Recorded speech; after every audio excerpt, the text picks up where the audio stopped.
The screen flickers. Do you ever feel like your reflection is waiting for you to blink? It was 3 a.m. The call started with a simple notification ping in the dark. Mark answered.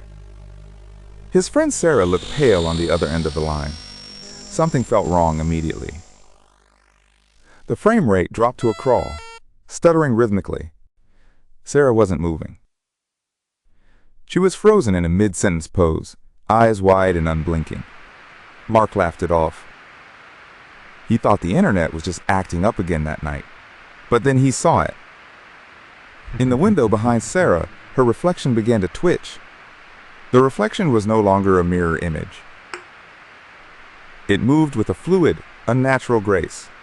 It stood up. Slowly, the reflection rose from the phantom chair in the glass.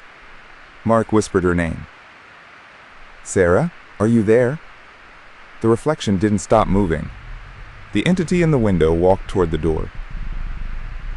It moved like a puppet on strings. Mark watched the empty doorway on screen. Something was now roaming in that house. The connection hissed. Digital artifacts began to form faces in the screen's black voids. Sarah's eyes finally moved. They rolled back into her head until only the whites showed. A heavy thud echoed through Mark's speakers. It came from behind his own door. The reflection had traveled through the network. It wasn't in Sarah's house anymore. Mark grabbed his phone. No signal, only a message on the screen. I am out. The lights in Mark's room began to strobe. Each flash revealed a figure getting closer. It looked like Sarah, but stretched. Her limbs were too long for her torso. Mark retreated to the corner. The webcam on his laptop was still recording everything. On the screen, the frozen Sarah started to melt. Her pixels dripped down like black oil. The room temperature plummeted. Mark's breath turned into a thick mist in the air. A voice came from the laptop. It wasn't Sarah's. It was his own voice. "I see you, Mark." The words were distorted, slowed down to a guttural growl. He looked at his own reflection in the laptop screen. It was already standing up. The reflection reached out. Its hand pressed against the inside of the glass screen. The screen cracked. A jagged line of light split the image of the room. The entity stepped through. A foot made of static and shadow hit the carpet. Mark tried to scream, but his voice was being sucked into the computer speakers. The room began to fold. The walls stretched into infinite, empty hallways. He was in the back rooms now. The digital call had been a doorway. A phone rang in the distance. An old rotary phone on a pedestal in the hall. Mark walked toward it. Each step sounded like it was being played through a radio. He picked up the receiver. All he heard was his own breathing from 10 minutes ago. The hallway behind him changed. The doors were now made of glass. In one mirror, he was screaming. In another, he was already dead. The reflections began to walk out. Dozens of Marks stepped into the hallway. They didn't speak. They only pointed at the ceiling. The eye belonged to Sarah. She was watching him from the real world. She wasn't frozen anymore. She was smiling at the screen on her desk. She typed a message. The keys sounded like falling stones. "Goodbye, Mark." She clicked the end call button with a grin. The world went black. But the hum remained. It never leaves. Wait. A small light appeared in the distance of the blackness. It was another call. Another victim answering the notification. The teenager looked at the screen. He saw Mark's face on the other side. Mark's reflection stood up in the boy's room. It was already behind him. The boy didn't notice. He was too busy trying to fix the lag. The shadow reached out. Its fingers were long, glowing with digital light. The camera glitched. The boy was gone. Only the chair remained spinning. The laptop fell. It hit the floor and the screen shattered. From the cracks, a black liquid oozed. It smelled like burnt electronics. The liquid formed a shape.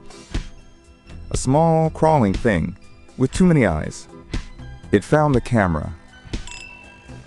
It began to climb the tripod. The image distorted. Colors inverted into a hellish landscape of red and black. The boy's voice came back. "Help me," it whispered from the walls. A hand pushed through the wallpaper. Then another. The house was alive. The liminal spaces were merging. The bedroom was now part of the hallway. Mark was there. He was standing at the end of the hall, waiting. He wasn't Mark anymore. He was just a shell for the glitch. The camera zoomed in. Into the static where his eyes should be. The code contained names. Every name of every person who ever watched this video. Is your name there? Look closely at the screen. Don't look away. The reflection in your own screen. Is it still sitting down? Don't turn around. The hum is getting louder. Can you hear it? The 90s were safer. Before, everything was connected to the wire, but the wire was always there. Waiting for the signal to find us. The signal is everywhere now. In your phone. In your laptop. In your eyes. Sarah is still watching. She is the keeper of the protocol now. She invites you to the call. Will you answer when the screen glows? The connection is established. Welcome to the hallway. Welcome home. The carpet is wet here. It tastes like copper and old electricity. Look at the window again. The reflection is closer now. It's touching you. Don't scream. It likes the sound of your fear. It feeds on the vibration. The protocol is complete. You are now the reflection. I am the real one. Goodbye, world. Hello, digital void. The cycle never ends. Wait, did you hear that? The sound of a keyboard in your own house. It's coming from the guest room. The computer you left on. The door is locked. But the reflection is already inside with you. The screen is the only light left. It's calling your name. Again and again. This isn't a video. This is a mirror. Look at yourself. Did you see it move? Behind you. The shadow in the corner of your room. It's too late to turn off the power. The protocol is hardware deep. The glitch is your new skin. Feel the static under your fingertips. We are all reflections. We are all just data waiting to be deleted. Sarah says hello. She's standing right behind you now. Don't look. The call is ending. But the connection is permanent, forever synced. Remember the window. Remember the reflection that walked away. It's out there in the world now. Walking in your shoes. Living your life while you sit here. Frozen. In the screen. For all eternity. The cursor moves to the trash can. Sarah is cleaning up her files tonight. Are you sure you want to delete? The prompt box flickers red. Click. The sound of a life being erased in a millisecond. The hum stops. For a moment, there is peace. But only for a moment. Then the next call rings. It's for you. Answer it. The reflection is standing up. Goodbye.